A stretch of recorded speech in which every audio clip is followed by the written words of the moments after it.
Hello everyone, I'm Wes, and welcome to Retro Console Repairs and Mods. On this channel we give old school consoles and handhelds some TLC, fresh upgrades, and slick mods. If you like what I do, please remember to smash the like button, subscribe to this channel, and share the video with everyone you know. In this episode, we're going to look at these 4 Super Nintendos that I have picked up over the last couple weeks on Facebook Marketplace and other various places. So as you can see, I got 3 full Super Nintendos and 1 that's not so complete. So I'm going to get these hooked up and test them out and see what's wrong with them. So let's get this first Super Nintendo hooked up. So the first thing you can notice is that this Super Nintendo is pretty yellow and discolored, but we have a solution for that, and that is the Bitfunx cases. I also noticed another problem with the Super Nintendo in the back. The place in the back where you actually plug the adapter into is a little broken. Let's see if this thing works at all. Yep, we got nothing. All right. No output. Let's go for Super Nintendo number 2. See if we can pass the test cart here.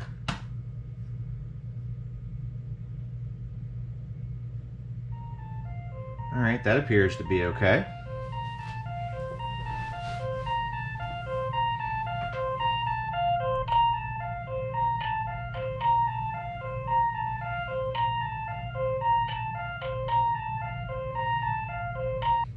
So Super Nintendo number 2 has sound issues. Moving on to Super Nintendo number 3. We do have power. Oh, look at that. And we got video.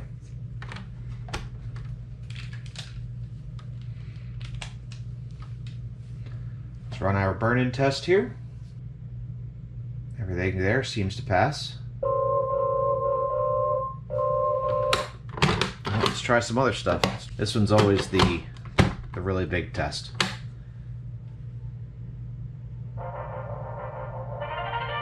Oh man, we got some interesting colors there.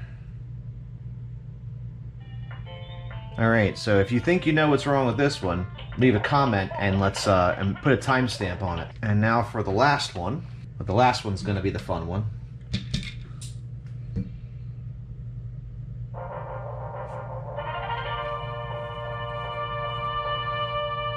And this one looks to be alright. So we might actually have a good bare board here. I'll have to do some more testing on it, but so far it looks to be alright. Yeah, this looks okay. Might just be alright. It needs a new home though, so have to see if I can find a shell or something to put it in. Alright. So I'm going to actually start to tear down this first Super Nintendo that has the audio problems. This is a UN103 model. So basically, well, it's the serial number is UN103. So I work on these quite a bit. So pretty much if you have one that starts with UN1, it's actually going to have a separate soundboard over here in this corner than the rest of the board. So as opposed to like this would have been in a UN2. So if you can see this one here, you can see that while we still have the 3 CPU model, we also have the soundboard is integrated into the main board of the Super Nintendo. So this one is not like that. It has a separate module that's on the top, and you'll see that in the video. Let's see what else we have here. This is another UN13, so this one's same thing. It's an original 3 CPU with a separate soundboard, and then this last one here is another UN104. Again, same thing there. So I'm gonna go ahead and start getting this one tore down, and we can look at that soundboard in the back.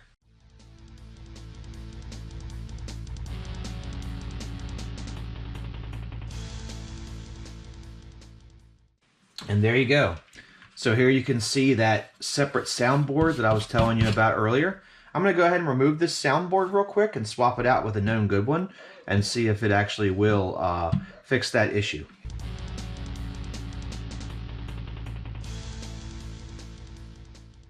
This is one from out of another unit out of my boneyard. I'm just going to see if this resolves the issue. I'm not going to stop with this though. If this actually does resolve the issue, I'm going to check the capacitors in that old one because I'd like to repair it if I can.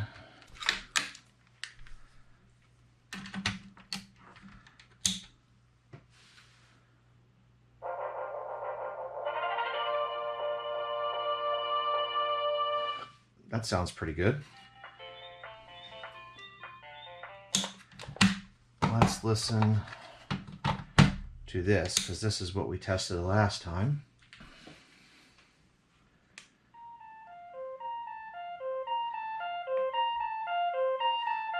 That sounds a lot better.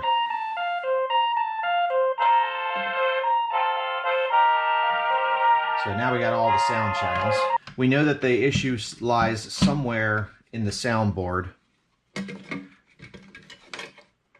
So I'm gonna get that soundboard over to the microscope and we can check it out and see what could possibly be wrong with it. So I'm gonna take this tool here, this pry tool, and I'm just gonna put it under each of these sides to get this lid off.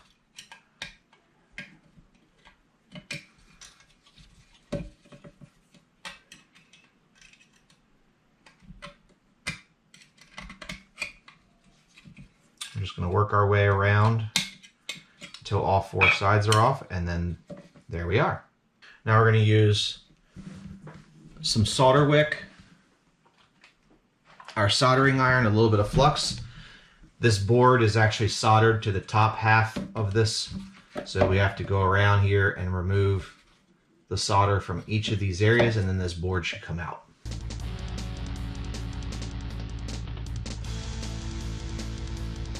I think that's about all of them. So now I should just have to go around and pry up on this a little bit.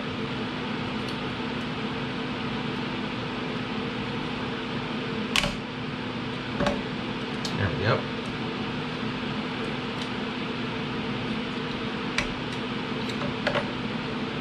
Okay. Got a little bit more solder over here on this side that I didn't quite get. There we go. Alright, so you can see that there are a couple of capacitors that are on this board. They don't look too bad.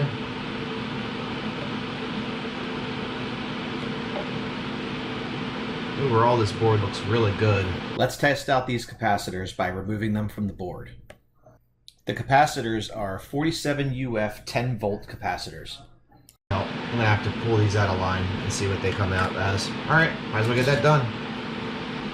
I am going to use another tool that I have, which is this Hakko desolder gun.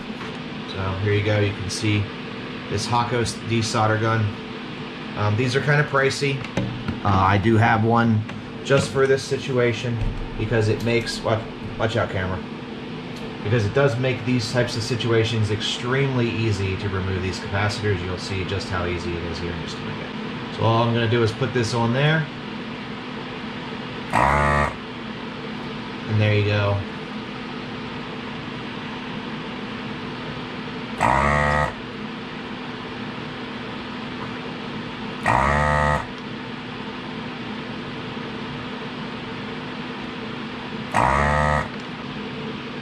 That was so fast the capacitors just fell out on their own. Did you see that?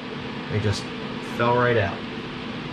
Alright, so let's see if these capacitors are any good. Since they're out of the system now, you should be able to put one on one side, one on the other.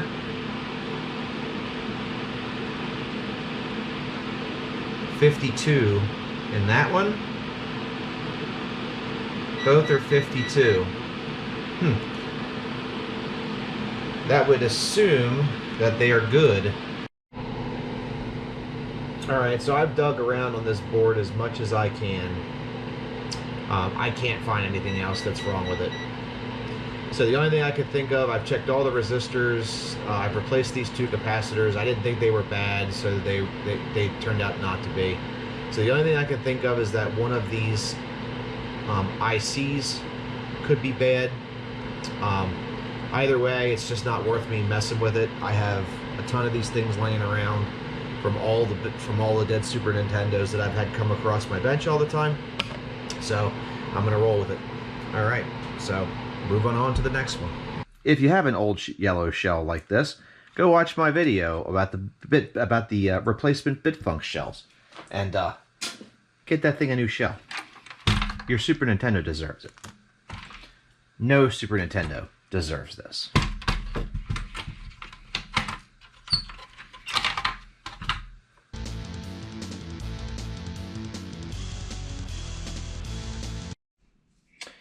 All right, this Super Nintendo has the strange problem with weird colors. So you can see there, we have some graphical glitches with this one. So everything seems to work okay with it. It's just graphic glitches. So I'm kind of on the fence with thinking that, oh, first of all, I think my controller here died. I'm gonna go grab another one. All right.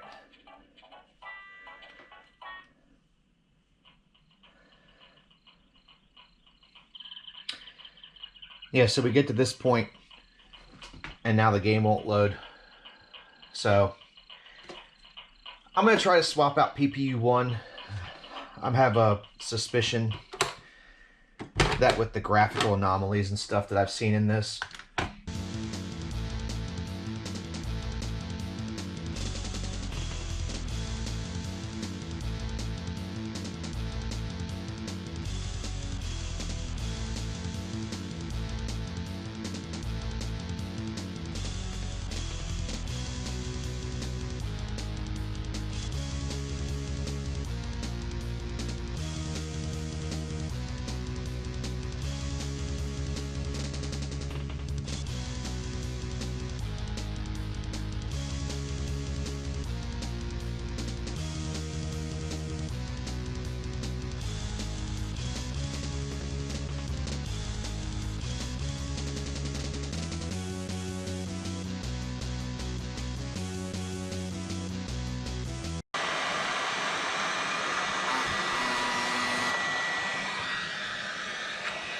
all right, put that one off to the side. Now I gotta go find another one. So I got this one that I put on this other board that we were working on prior. And if you notice how this PPU1 here has a check mark on it, that check should mean that it's a good PPU that I put on from another board. So I'm gonna go ahead and try to get this one off so I can swap it onto this other one that we're working on.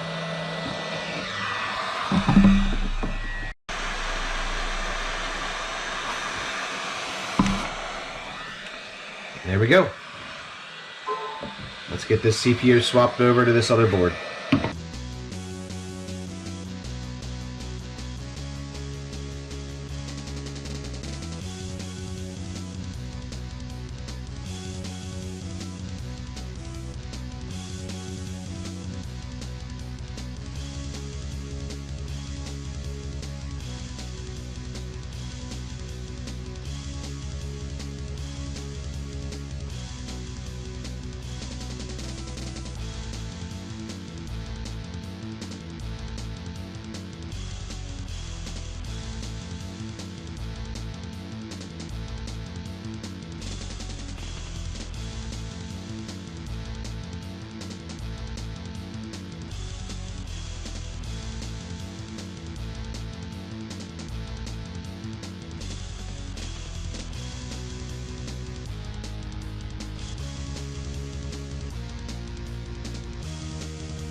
Now that I'm done soldering down this chip, I'm going to use a dental pick to go around and make sure that all the legs are firmly attached.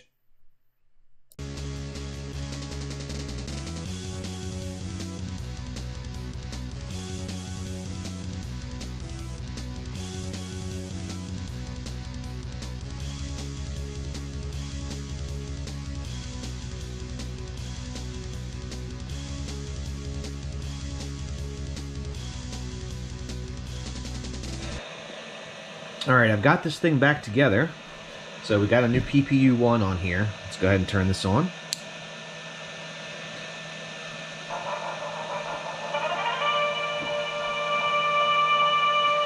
I can still see some artifacting around here. It's not as bad though. And also you can see that we're not getting the weird color glitches that we were getting here before.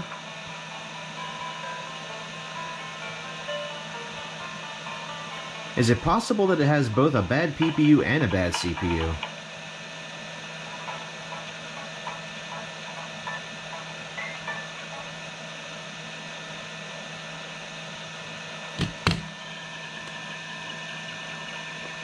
Alright, so I got a black screen now, but we do have music now. That's the other thing that's weird. Alright, I'm gonna try something different.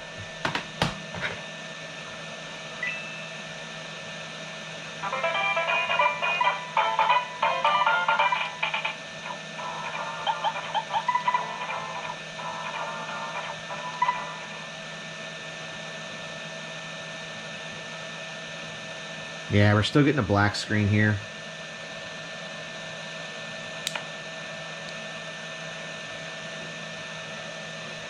Let's try one other thing. Let's try the Super Game Boy test.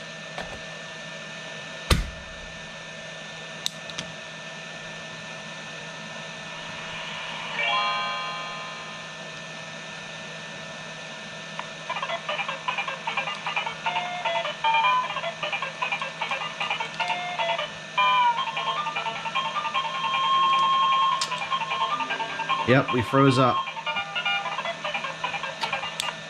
So if the Super Game Boy does freeze up like that,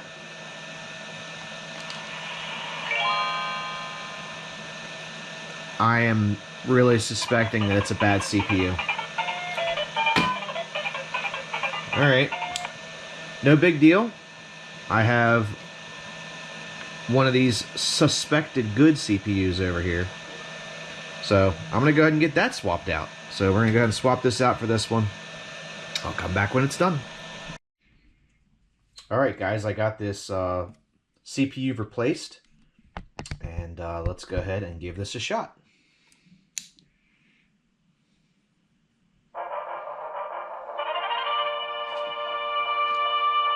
So we don't have any artifacting anymore here. That's good. So we don't have the random colors there anymore. We didn't have that last time though, so that's good. And let's see if it actually plays. So this is where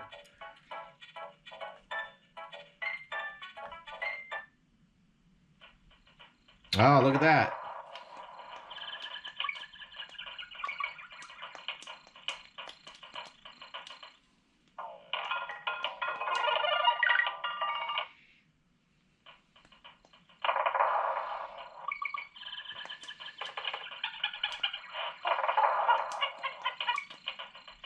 I don't see any issues with it now.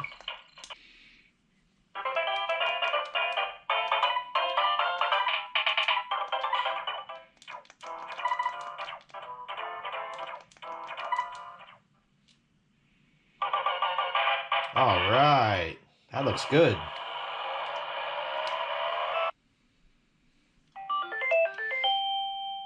So this actually would not load before. Yeah, this is actually loading now. That's great.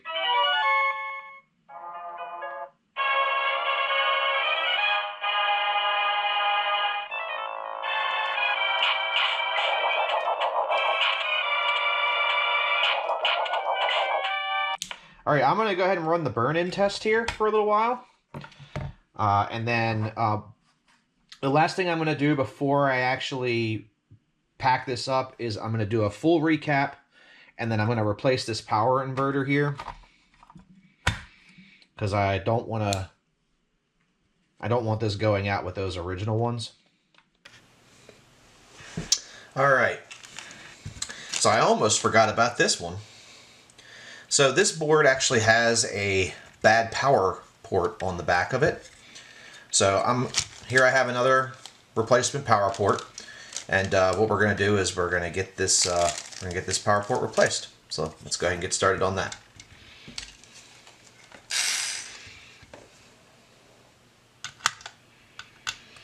So to do this, we need to take out.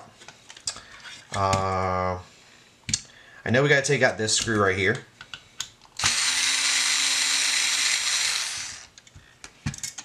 I think that's the only one we actually have to take out. So, yep, this doesn't need to come off. I think it's just this one. So this does require a little bit of manipulation to get this off of here. So we're going to remove the solder from these two connectors right here, and then we should be able to manipulate this off. Alright, for this I'm just going to use my solder sucker here. There is a lot of solder on these, so I might have to actually bump the heat a little bit. I don't know, we'll see. It might be okay. And then I'm just going to suck this solder up. Might have to do this a couple times because there is quite a bit.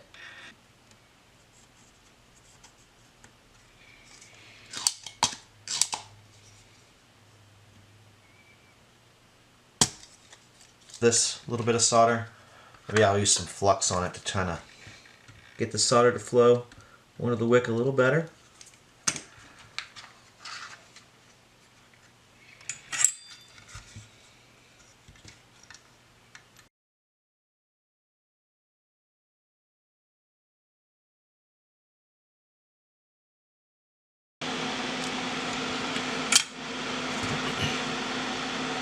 Okay, that looks pretty good.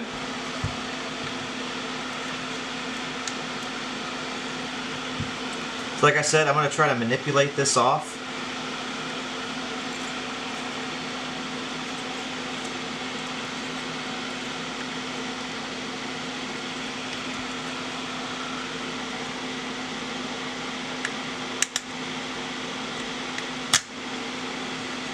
And there we go. Here's our new power connector. Looks like our posts are a little bent, so I'm going to bend those back. There we go. And then I'm just going to do the same thing that I did last time, but in the opposite direction. So I'm just going to try to manipulate this back on.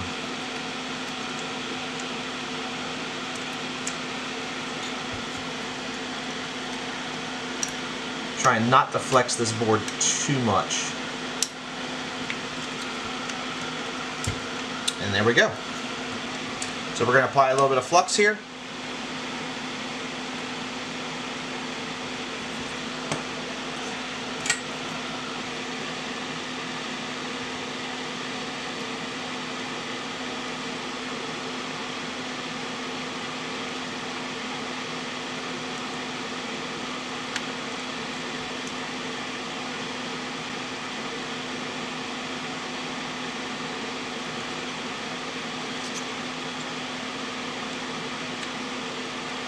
And there we go.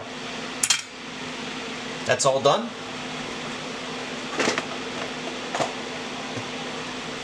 Let's just clean up this mess that we made.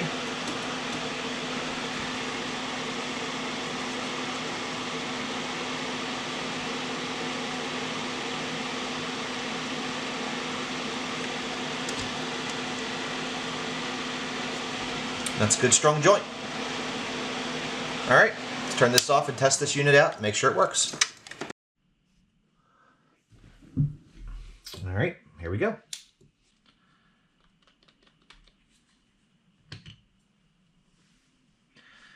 That works good. So this thing did have a bad power port on it.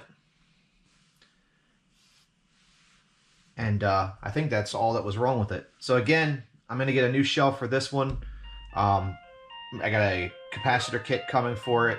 I'm going to make sure that the capacitors and this 7805 gets changed, as well as a new either a Super Nintendo or a Super Famicom shell. I haven't decided what I'm going to do with what yet. I actually might add this one to my own personal collection if I put it in a Super Famicom shell, because I don't have one of those. So, all right, this one's done. All right, guys, my final thoughts for this video. 3 out of 4 isn't bad, okay?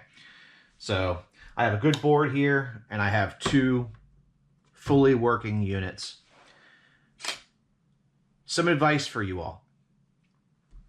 If you are in the market looking to buy a Super Nintendo, I personally would not buy any Super Nintendo, and do yourself a favor, turn the Super Nintendo over before you buy it and look at the serial number.